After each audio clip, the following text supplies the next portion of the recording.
Assalamu alaikum. A'udhu billahi minash shaitanir rajim. Bismillahir rahmanir rahim. Alhamdulillahi rabbil alameen. Rabbi shrah li sadri wa yassir li amri wahlul 'uqdatam min lisani yafqahu qawli waj'al li wazira min ahli Haruna akhi ushid bihi ashri wa ashriku fi amri kay nusabbihaka kaseera wa nadhkuraka kaseera innaka kunta bina basira.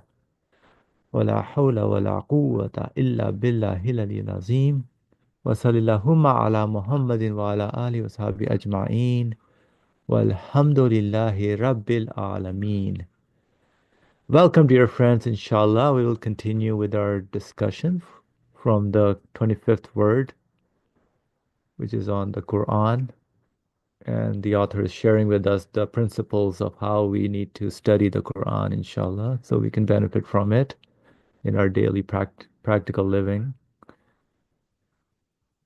So, till the last time, I think we went over one of the principles of how, by not saying much, the Quran leaves many things open to interpretation. So, the message is very comprehensive, but it holds many meanings, basically, that is applicable to me.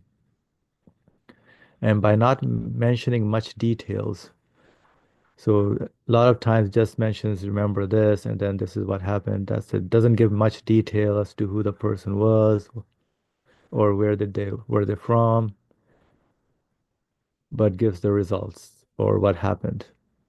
So doesn't give any much details, but it goes exactly tells you what I need to know as a human being in my practical life, that where I need to pay attention to, where I need to be careful. So it opens up to many meanings through interpretation within the context of the Quranic teachings. So every verse and story needs to be analyzed within the framework of this principle. So we kind of highlighted towards the end of the discussion last time about the stories being mentioned here also, that they need to be carefully analyzed and thought about on how they are pertaining, why are they being told to me, right? It's not for a historical event that happened, but it should be applicable to my life in my day and age. So we'll continue with the next paragraph, which is another example. And the verse, know then that there is no God but God, and ask forgiveness for your fault, which is from the Quran, section 47, verse 19. So let's bring it up here. So this one. So bear in mind that there's no God but God, and ask forgiveness for your sins and for the sins of believing men and women. God knows whenever any of you move and whenever any of you stay still. So this is an example of another verse which says this verse contains so many aspects and degrees that all the levels of saints have found their needs from it in all their spiritual journeyings and in all their degrees. So to realize this, that La ilaha illallah, there is no God but God, and then followed by ask forgiveness for your fault. So everybody's needs are kind of met when one realizes this and have found spiritual sustenance and a fresh meaning from it, appropriate for their own level. For since the name of Allah is a comprehensive name, there are aspects of divine unity within it to the number of the most beautiful names. There is no provider but Him. There is no creator but Him. There is no merciful one but Him, and so on. So the word Allah or God basically is like a comprehensive name, holds every other name in it, basically, in terms of all the qualities that we witnessed, that all the Asmaul Husna that we're studying, I think, on Tuesday, the most beautiful names in the at NYU Tuesday class. It's focusing on how to realize all the beautiful names of God. And this is how this phrase also highlights that basically, La ilaha illallah, but that goes to our experience of no creator but Him, right? Nothing in the universe can give existence to anything. No merciful one but Him. So whatever we may think is giving us mercy is just temporary. So there's which will perish as well. So it's definitely not that temporary thing that is being merciful to me. So no merciful one but Him, and we can continue on that journey basically. So that is interesting how this verse kind of relates to our lives in terms of the human needs, basically the human existential questions that we have. We're always looking for satisfaction, looking to be loved, to be happy.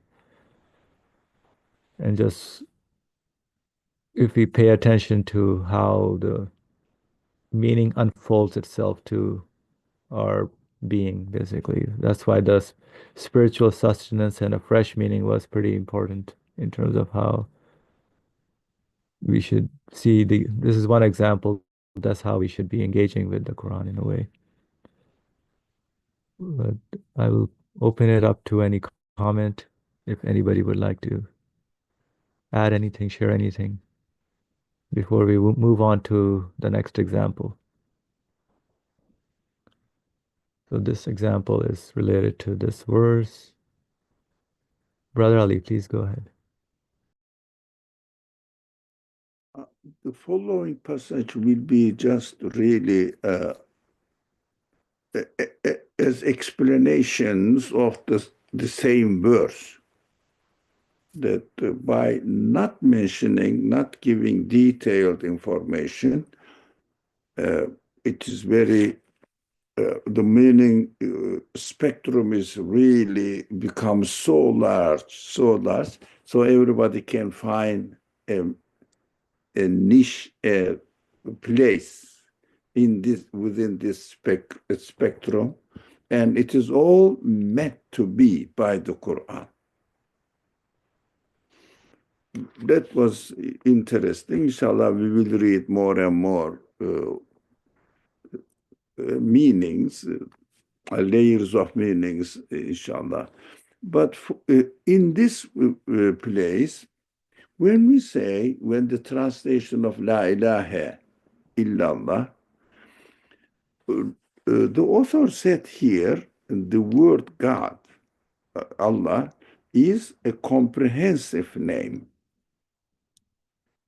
Now, and there are aspects of divine unity within it, to the number of the most beautiful names, and then gave just a few examples, famous examples.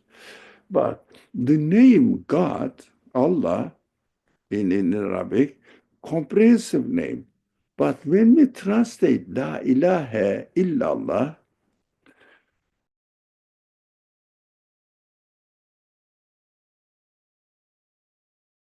I think you muted yourself when we say La ilaha illallah, right? when we translate La ilaha illallah, this as there is no God but God, the comprehensive nature of God, which is with the capital G, cannot have in the God with the small g, because it is not obvious. What are you talking about? So we have to make it in such a way that the translation, I am not sure exactly what I should do or we should do, but I am just opening up the question and sharing it with all of you. Now, we have to use for the translation a word or a short, because it's the translation, it should be short. So a short uh, phrase uh, pointing out this nature of the word. For example, God. There is no God, rather than saying there is no God, there is no divinity. Some people divine a divine being, but still divinity and divine being is not really understood by English speaking people. They understand the whole universe needs to exist. Those people who believe in God, they understand, oh, something, did I do something wrong? Sharing disappeared. You're okay? No, it's being shared. Screen shared. Yeah. Ah, yeah, yeah, yeah. I did something wrong. So they don't understand what divine means because people usually understand that universe needs to exist and it is so wonderful there must be a creator, but they don't refer to the examples as we see here. For example, there is no provider but him, there is no merciful but him. There is no wise source of wisdom but him. Continue. This one, organizer, designer, continue.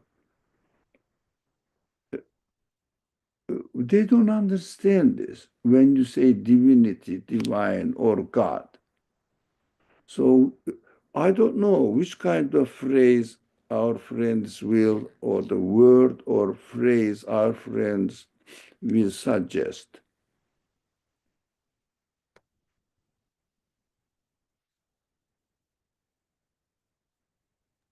Yeah, I mean, it's the understanding behind what we say God, basically, right? Or Allah, what we But it is understand from Allah, that. correct, Yeah, but not with small g, God. correct. There is no God. I mean, you're right when we say it with the even we may translate it as capital G God, but we don't really understand that it's a comprehensive name, basically. And then there are many aspects that need to be broken up, basically, based on that goes into all the beautiful names. Would you like to try to give? Like a name or No, label. yeah, a translation. I mean, possible translation, suggestions. Yeah, I don't have any I suggestion. usually will say, given the context of our halakas, I usually say there is no cause source, there's no cause of any existence except for the one that must be, the cause, or there is no source of existence within the conditions of this world except that one that must be, and is not within sort of the conditions of time and space. So like a little bit more wordy, but something like that.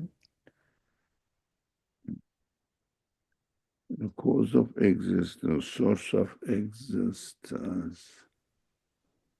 And even for, let's say, so know that when there is no God, but except for that must be, or that must be the, yeah. So the even that other capital G God, one has to say something a bit relevant to explain, yeah.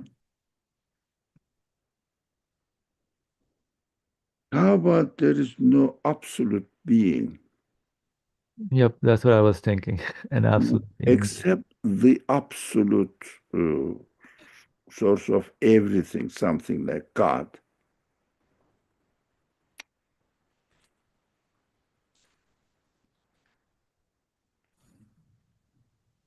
Yeah, that makes sense also.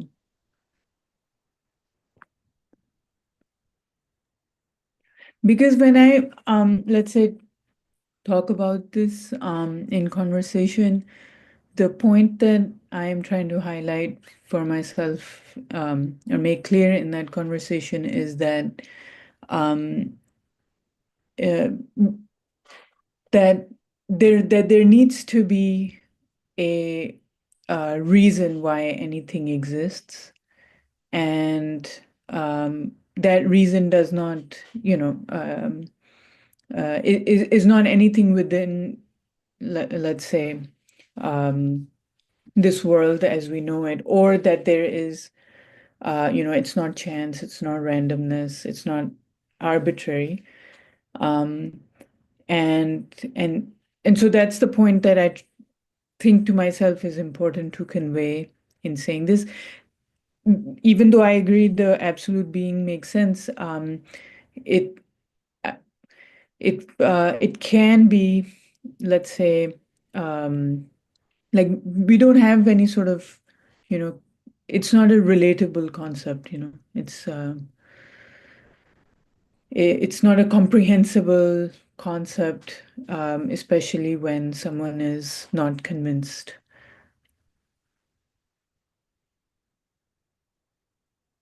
Like they will say, why do you start with the idea of the absolute being in the first place? Why, yeah.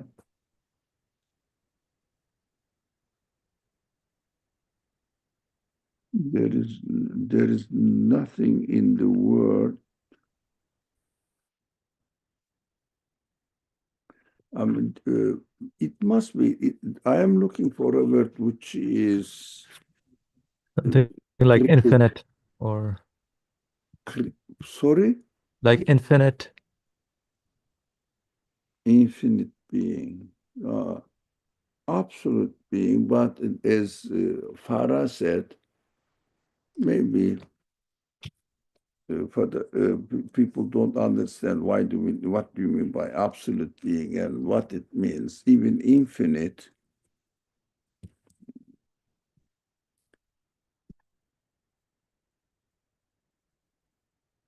almighty, one word, but almighty. Yeah, we have to think about it because that all possible alternatives. Maybe later on we may think and share. Yep, inshallah. Anybody else has any other thoughts? All right. All right, so we'll look at the example for the story of Moses. And for example, among the stories of the Quran, the story of Moses, peace be upon him, contains thousands of benefits. Just like the staff of Moses, there are numerous aims and aspects in the story, like consoling and comforting the Prophet Muhammad, peace and blessings be upon him, and threatening the unbelievers, and censuring the dissemblers, and rebuking the Jews. For this reason, it is repeated in many surahs. Although it expresses all the aims in every place, it is repeated. Only one is the main aim and the others are secondary. So it's repeated in different contexts, different places of the sections of the Quran with some particular aim that needs to be emphasized. And the other aims are still there, but they are secondary. Right? So the story of Moses, the oft repeated mentioning in the Quran.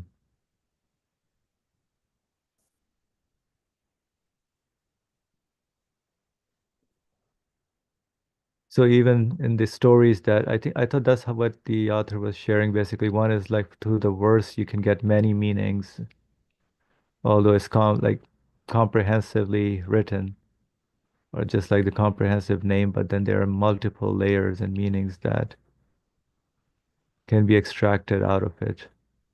Same thing with the story that is mentioned. You can extract many different aspects and meanings out of it. That is mentioned from the Moses. So numerous aims and aspects in the story. Just like in the verses, you can get many aims and aspects. Same thing in the stories also. You can get numerous aims and aspects as well. Brother Ali, go ahead. No, no, I'm listening. Okay, thank you. Any comments or anyone? I mean, this is pretty interesting. Like, it's not known in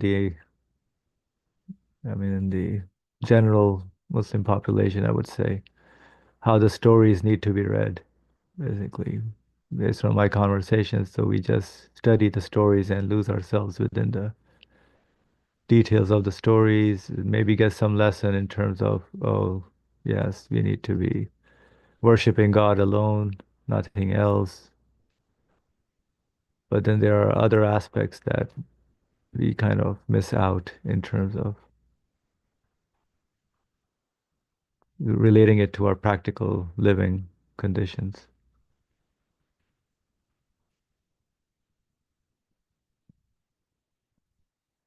All right. Any comments or thoughts, Brother Ali? Please go ahead. I think another benefit is not only according to the different groups of people, in addition to that, as the time changes, the needs change. And the Quran leaves it open so that according to the needs of your time, your civilization, your living conditions, according to your conditions, you can interpret it saying that the stuff of Moses is his evidence, stuff Moses. Now, against the claim that somebody says, I have the power to be a God. In the Quran, narrated as he said, I don't see any God other than me for you, speaking to his advisors. So I am the one who's God. He didn't say me, but he said in the Quran, God, ilah, ilah, not Allah, ilah. But Rab also, he used it. So uh, if someone says, well, my idea is the only true, and Moses presented in the Quran, hey, I have my stuff with me, my message with me. For example, my support from the creator of the universe with me. And as Nursi does, the evidence, the signs in the creation. He wrote a book, I must have mentioned this actually, compiled a book about the evidence in the creation from different perspectives. And in his writings, how many, 13 volumes of books. So he collected them and named it as the stuff of Moses.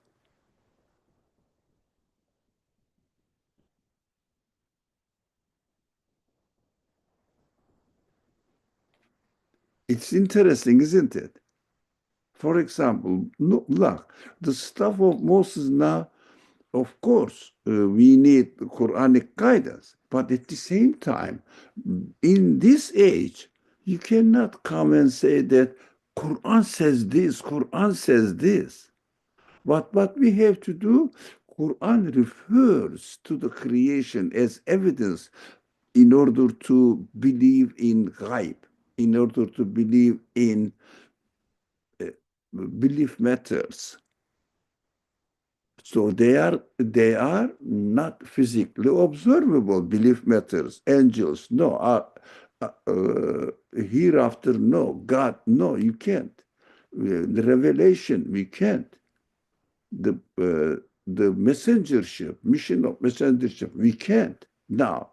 So what we have to do now, as the Quran refers as it is witness, we have to the universe. Now we have to use the signs in the existence of the things in the world, the qualities in them, and use them as the staff of Moses. That's what Nursi does. It is the time now we have to go to the creation. Not only the Quran, the message, or Moses, for Moses, Torah. In Moses' time, it was Torah, but now it is the Quran, and Quran refers to physical evidence in the creation. So while using, for example, the wonderful way of the things are coming into existence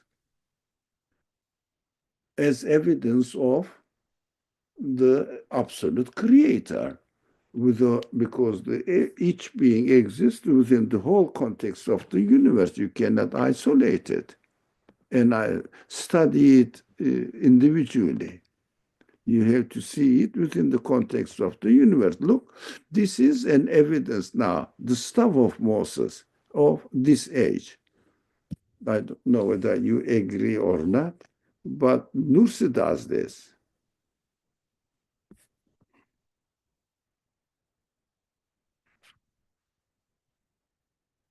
Yeah, thank you. Thank you. So is the book translated already in English or the staff of Moses? That the Nursi's work.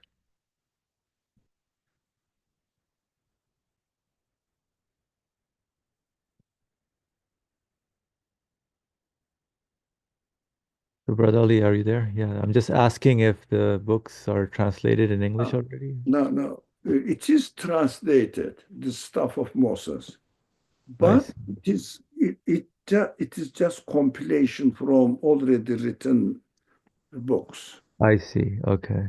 I don't think anything special, but if someone is interested, it must be available in Amazon. I see. Yes. So it's not on the risale site or no? No, I guess not. I didn't. Okay. All right. Any other thoughts or comments? All right. So let's continue. If you say, how can we know all the meanings in the examples you have given, which the Quran intends and points to? Do we need to know all the meanings? That's one other question.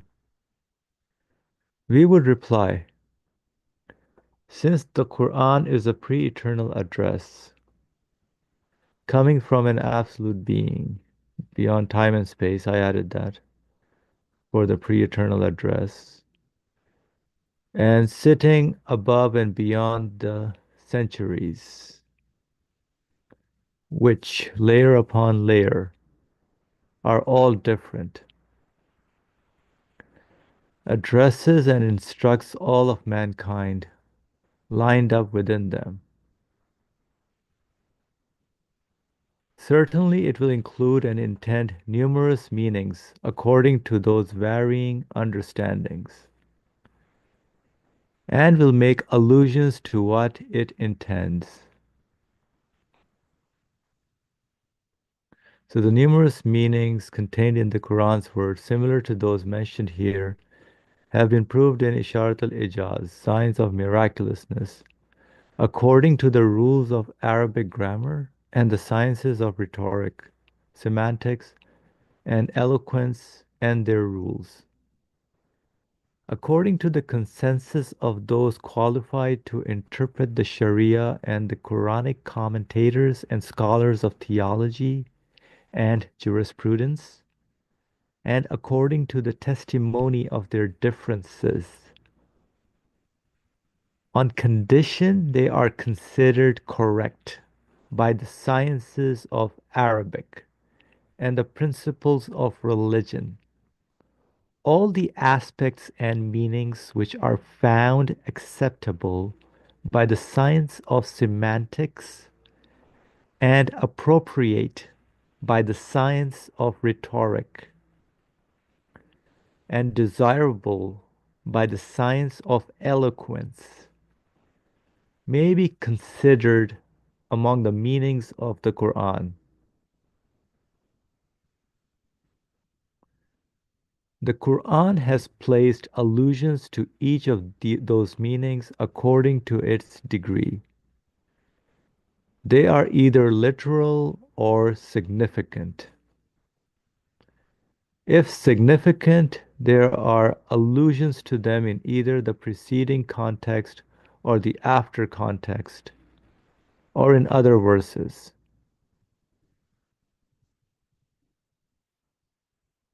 Some of them have been expounded in Quranic commentaries of 20, 30, 40, 60, and even 80 volumes, written by exacting scholars, which are clear and decisive proofs of the extraordinary comprehensiveness of the Qur'an's words. However, if in this word we were to point out the allusions indicating all the meanings together with their rules, the discussion would become extremely prolonged, so we cut it short here and for part of it refer you to Isharat al-Ijaz. So here in this section that was just read about knowing all the meanings, basically. Right. So if in absolute speech, the one from the Lord of the universe is coming down to me, right? It should be universal in terms of its address. Each and every generation, as was mentioned earlier, it should satisfy each of those generations. Every generation must be satisfied according to their conditions and times. Right? So instructs all of mankind lined up within them. So certainly it will include and intend numerous meanings according to those varying understandings. So every person even gets different varying understandings according to their how much they've developed themselves. So that's how the Quran's, at least I would expect that from the speech from an absolute being. That's what the Quran addresses and will make allusions to what it intends. And then it has certain allusions that it makes that, or sub meanings, layers of meanings that it intends to convey through them.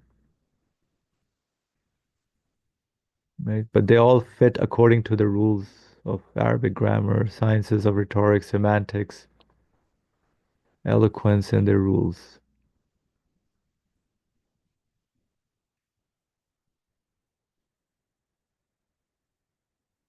All right. Any comment? Or I think this literal or significant, is that the like a translation of the muhkamat and mutashabihat? Like they're either literal in terms of, or significant means that it has to be interpreted within the context, right? Or there's some preceding context or after context to those verses where it No, alludes to certain matters. it has nothing to do with muhakamat, sort of muhkamat and mutashabihat. Okay. Something else. It is another subject. Some different. Okay. Thank you. So this literal and significant translation. No, not significant. Oh, significative. Not significant. Where did you get it? It's from the book Significative. No, yeah, it's significative. I mean, Is that? pointing to Oh, the ma'ani in Arabic. Referring to. Correct word? I think referring to. Significative. I don't think there's a word significative. Yeah. No, but significant is different. Hmm. I mean, in English, it is used significant. But why do you understand from significant? Yeah, I didn't understand much from significant. It means it's emphasized. Yeah, That's what it means. because everything is significant in Right. creation, in the Quran. But Correct. signifying, how do you use it? Let me search for it. Signifies It's like some a signifier. signifier or signifiers. Let's go with that for now. I don't know. Either literal or signifiers. So it alludes to something. That's what it means, right? Refers to something, you said. Refers There's to no significative. refers to something. No, no, there is no significative used in English. Indicative. Well, maybe it is better, yeah. Significant, signification, signify, significancy, significance, significant. Referential. Refers to something else. Sorry, no, Re- no. You said first it was what was it? oh, I said indicative and I said referential. Indicative. Indicative is better. What do you think, other friends here? Or you put indicative, yeah. It indicates something, yeah. Refers to something. I think that's a better word. Or indicative. I prefer that. Indicative.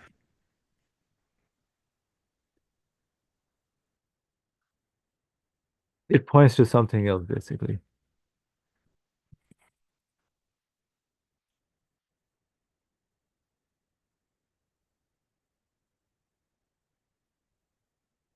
Okay, let's go with that. So if indicative, there are allusions to them in either the preceding context or the after context in other verses.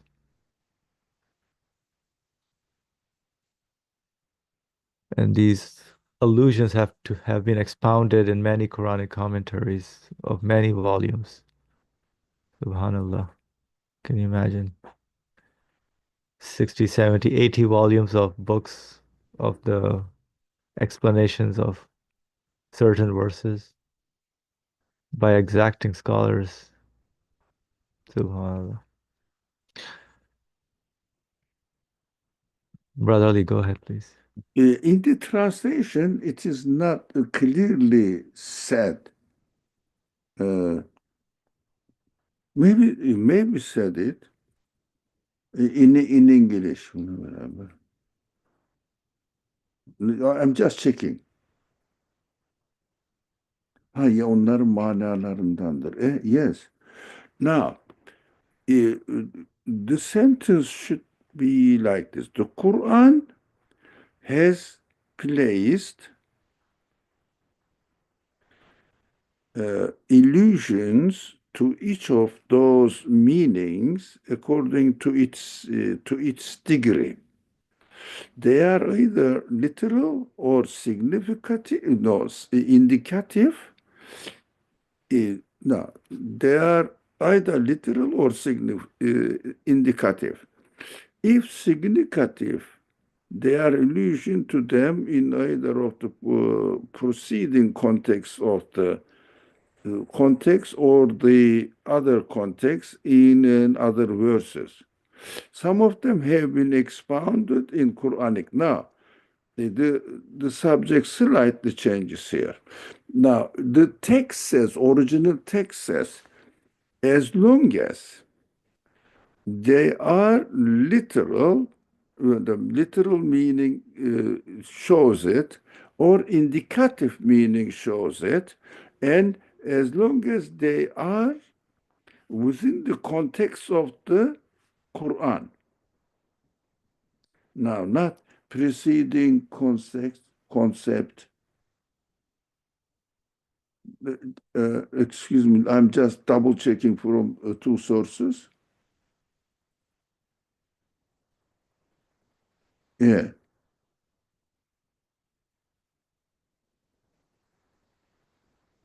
Now, as long as it doesn't contradict the main context of the Quran, not necessarily only preceding context and uh, following context, uh, preceding and proceeding, following context, proceeding context. Not only that, within the whole context of the Quran. Now, this is important as far as understanding the. Now, as long as it doesn't contradict within the whole context of the Quran, all the meanings, possible meanings, but three conditions. It must be literally, grammatically correct reading. That's condition one. Excuse me. The condition is it must be included in the indicative meaning of the verse. Now, it is called here semantics. Now, indicative meaning of the verse plus, as long as it is within the context of the whole teaching of the Quran, then this understanding is acceptable.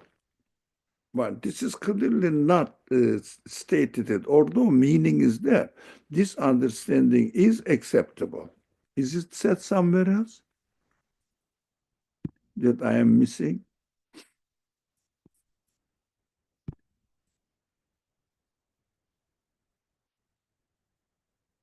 Yeah, I think this paragraph, right? They are considered correct by the sciences of Arabic and the principles of religion, the aspects of meanings which are found acceptable by the science of semantics and appropriate by the science of rhetoric and desirable by the science of eloquence. Meaning of the Quran. Where is it? No. Quran's place, this. Some of them have been after some of them. I know, before this. Before this, yes. No.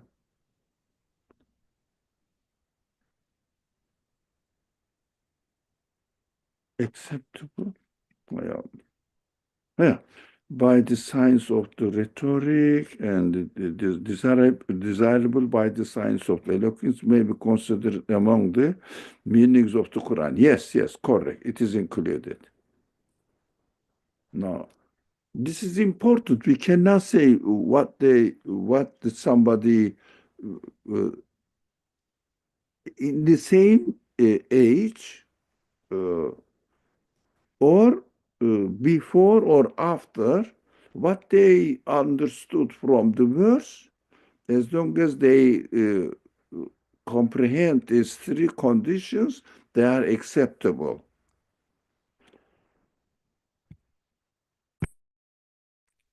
We have to understand it according to the needs of our time.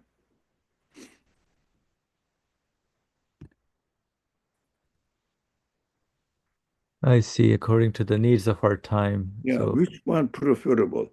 And one thing which is not mentioned here, maybe further on somewhere else will be mentioned, it is you can take a verse out of its context. It means preceding and proceeding following context. Take it the verse. Even some scholars say, even take half of the verse.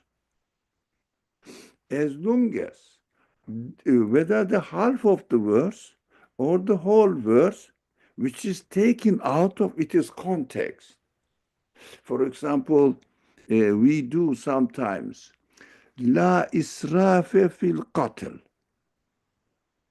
Now, the context says there is no extreme going beyond the limits in qatl, killing, of course, in during the war. That is within the context of the Quran. You cannot take it out of the context of the Quran, say that killing anyone anywhere. No. There should be no exceeding in killing during the war. That is the rule. But the context is not within the war, but asking for retaliation, money, blood money. The context says that you shouldn't go beyond the limits in asking for blood money for someone who's killed unjustly. This is the immediate context. But what some scholars do, and I get the courage from them, the rare scholars do, they say there should be no exceeding the limit during the war in killing. For example, there were many people in the army, enemy army, the innocent people. Can you imagine the war between Iran and Iraq? Do you remember that time if you were in this world? Iraq war, I think Iran war, Iraq war, between Iran and Iraq. Yep. Who remembers it? Yep. You do? Awesome. Okay. Now, the soldiers, ordinary soldiers, not the real people who believed their ideology or ideology of their leaders. It means political leaders. The people tried to escape from army, but they couldn't because severely punished in Iraq, especially in Iraq. If they found somebody who is trying to escape from army during the war, what Saddam did, if they catch it, they hanged in front of their house door and put some soldiers protecting it for weeks to be exposed to others. Hang them. Do you understand? This person is martyr. You know why? Who is executed? Why? He didn't want to kill Iranian Muslims. And most of the Iranian Muslims also didn't want to kill Iraqi Muslims. This is just a political conflict, nothing to do with ideology. Money problem, and financial matters. So, for example, seeing that in the war, somebody is not really seriously trying to kill you. Don't go and try to kill him. You avoid as well. What we understood from this verse, there is no exceeding in killing. but it is now taken out of its immediate context, but apply it to another context which perfectly fits according to the general principles of the Quran. Did I make it clear? No, I'm not clear. Ah, How did it become out of context?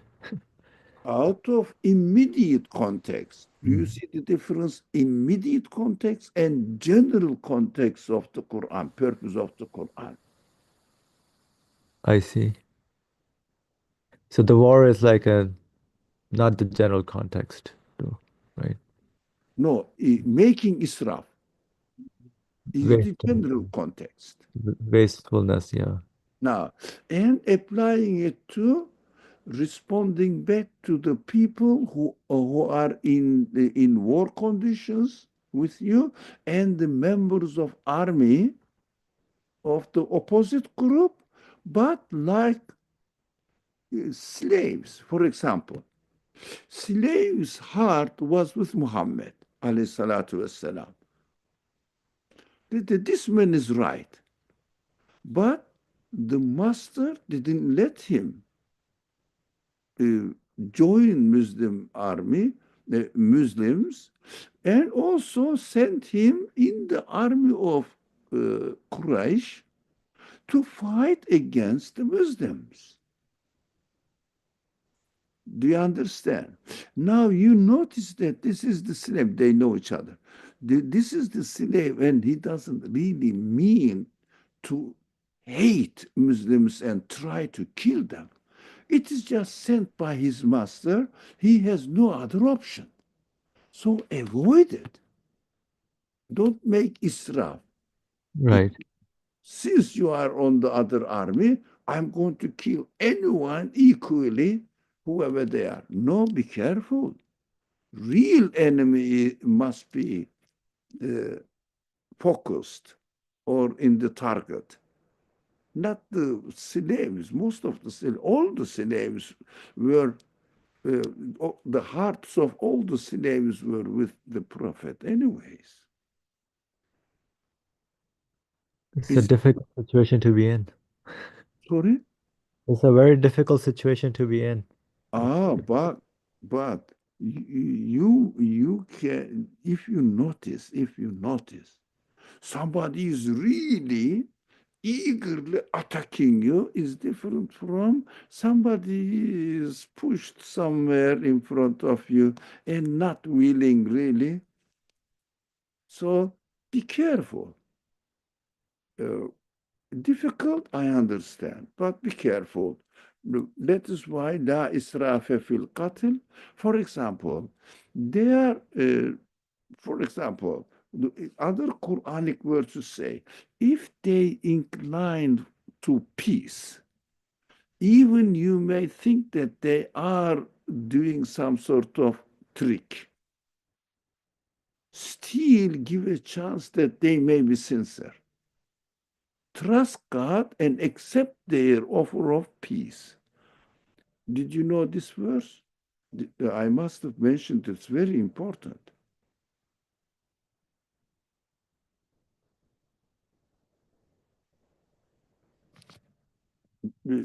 Have you heard of this verse? Even they may have bad intention.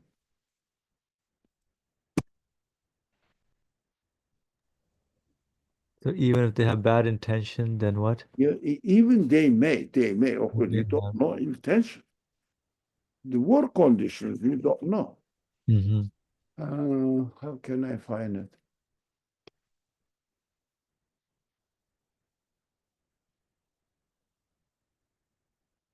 Ay Allah. Huh? Word doesn't come to my mind. Okay, I listen to you. All right. If anybody finds it, yeah, they can share it also in the chat, and I can pull it up. All right. That's what the out of context or within the context of the Quran. some allusions that are within the whole context of the Quran or in other verses. And then this is a little different. Some of them have been expounded. So that's the meanings or the verses have been expounded. So that basically indicates the extraordinary comprehensiveness of the Quran's words.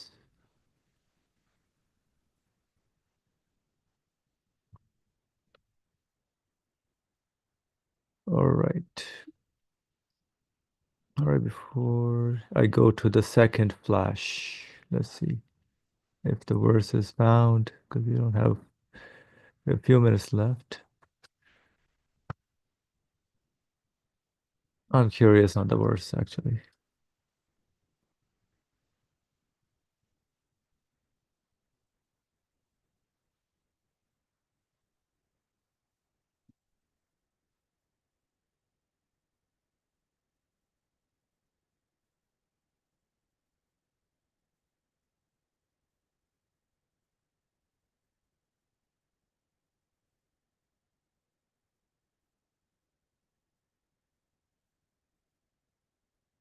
Let me look as well.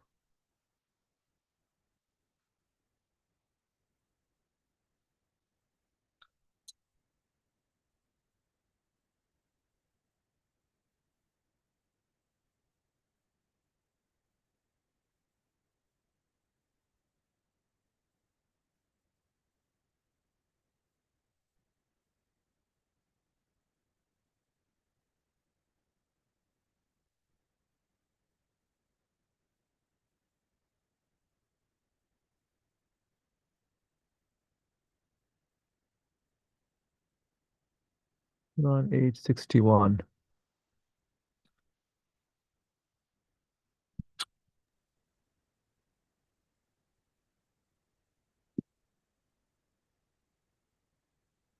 Somebody says something. What was it? Is it an Anfal, this one? Yeah, Janahu. Yes, yes, yes, yes, yes. Exactly. Share it. And the following verse as well. So long following one. Okay.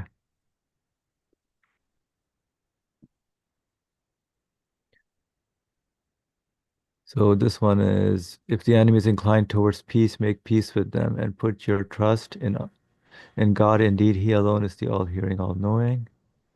But if their intention is only to deceive you, then God is certainly sufficient for you.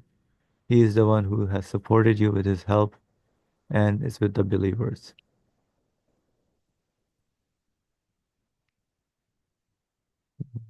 I see. Now, what we have to understand is now let's read it appropriately. If so, the previous verse, please. Now, if the enemy is inclined towards peace, you see that they are inclining, which is very important. They don't want to carry on really, but towards the end, they seem to be going to be defeated so that, oh, it's better, to have a peace. If they incline towards it, literally, janahu means this, take side of peace, make peace with them. Don't say that, oh, they are going to be defeated now. Let me give an end to them, destroy all of them. No, that is Israel, exceeding in war, in Qatar. Did you understand? Yes. Now it's clear to me now. So make peace with them and put your trust in Allah, in God. Indeed, Allah knows and hears. But you don't go extreme, saying that they are about to be defeated. Let me destroy all of them. No. Continue now. Now, but if they intend, no, there is no but. Whose translation is it? I don't know. No, there is no but. Wherein yuridu means where in yuridu. We can say where and in yuridu. And if they incline, now, Farah, do you see there is no batin? When you read, this is called waw atfiye and waw tefsiriye. It can be both. Not, but as an alternative. Do you understand, Farah? At least Yes, I'm not. following. Sorry? Yes, I'm following. No, I was following, but do you agree? Yeah, that it should be but It shouldn't be. and Huh.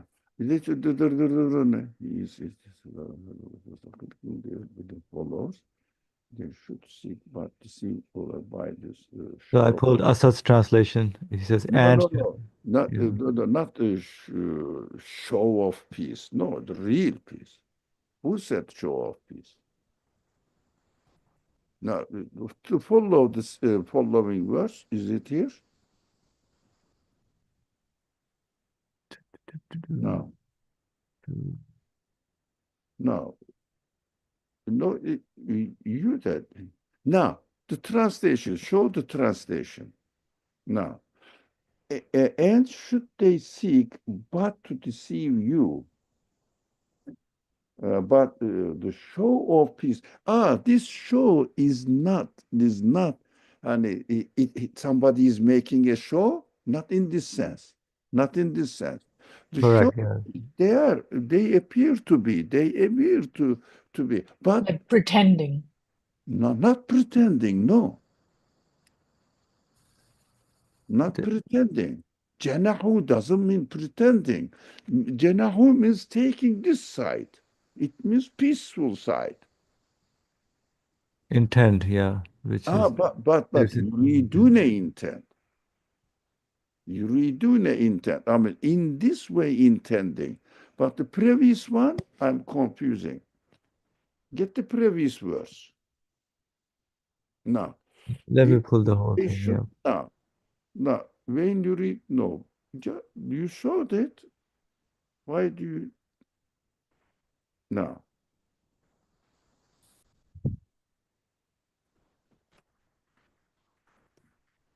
62. I'm going there. Now, 862, 61, 62. Correct? Yes, 62, correct.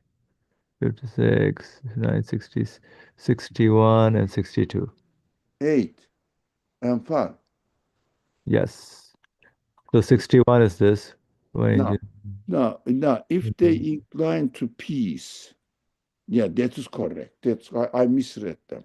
Incline you to it as well, and place your trust in God, where He alone is all hearing, all knowing. That is appropriate translation. The following one. Now, And should they if seek they, but to now, if the and not but. Should they seek but to deceive you? Not only to deceive you, correct here, by their show of peace, according to you, show of peace. According to you, that they may be showing off. No, no, no. Still deceive you by inclining to peace. Behold, God is enough for you. Doesn't say that, I know, I'm going to kill all of you. This is just a war trick. This is just a war trick. No, don't say this. He it is who has strengthened you with his succor and by giving you believing followers. So do you have the access to this tafsir? I mean, can you just pull up what he said there? Implication that even if they offer peace only with a view to deceive you, this offer of peace must be accepted. That's correct. And since all the judgment of their intention must be based on outer evidence alone, so you cannot read the intention of them. And this is the authority, Razi. In other words, Mere suspicion cannot be made an excuse for rejecting an offer of peace. Now, apart from this Mu'tazila understanding in creation, Muhammad Asad makes really precise understanding mostly because it relies in reliable sources, not, I mean, this jealous or zealot people's translation. For example, the previous one was really misleading. And So what this one is difference does it make pro-war. with but and? Sorry? What difference does it make with but and? No, no, let's go. The wa in yuridu, for example, and should, and then what's the difference? How does it change the meaning? No, what was the translation before? Let me think about it. Together, we should think about it. Now, but if their intention is only to deceive you, then Allah is certainly sufficient. If their intention is only to deceive you, but oh, no, maybe you are right. But and is clearer. But if their intention is only to deceive you, then Allah is sufficient who has supported you. I mean, the best way of understanding wherein you read, even if they say, is there any English speakers you are? Is there any difference between but if they intend to deceive you, or even if they seek to deceive you? Is there any difference? It's mostly semantics, I would say. Yeah. Of The meaning-wise. Even if it's really goes to wherein you read, where the where is very important in the Quran.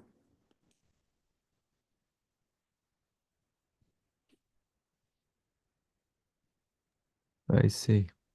Now, it means really, even if their intention was to deceive you. Anyways, this is just an example. Taking the verse from its immediate context and applying it, for example, understanding this verse as Asad understood in his comment, goes very fits to the general purposes of the Quran, teachings of the Quran, although this verse don't make extreme, don't be extravagant in killing, also fits here. Why? You know that you can kill the enemy and still peace is not declared because you didn't accept. So you can kill them, but the Quran says no, don't kill them. Don't be opportunist to kill people, because this is not the purpose to kill people. Because in the war, the purpose is to defend yourself. That's it. Did I make it clear?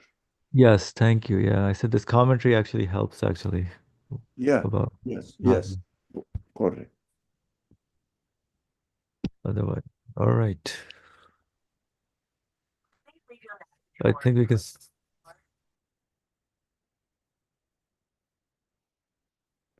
All right, I think we can stop here for today and continue with the second flash next time, inshallah. Any final comments by anyone before we close? Inshallah, we'll continue, inshallah, with the second flash of the comprehensiveness in meaning. Right, this was part of the meaning. All right. بسم الله الرحمن الرحيم سبحانك لا علم لنا إلا ما علمتنا إنك أنت العليم الحكيم وآخر دعوانا علي الحمد لله رب العالمين برحمة سورة الفاتحة.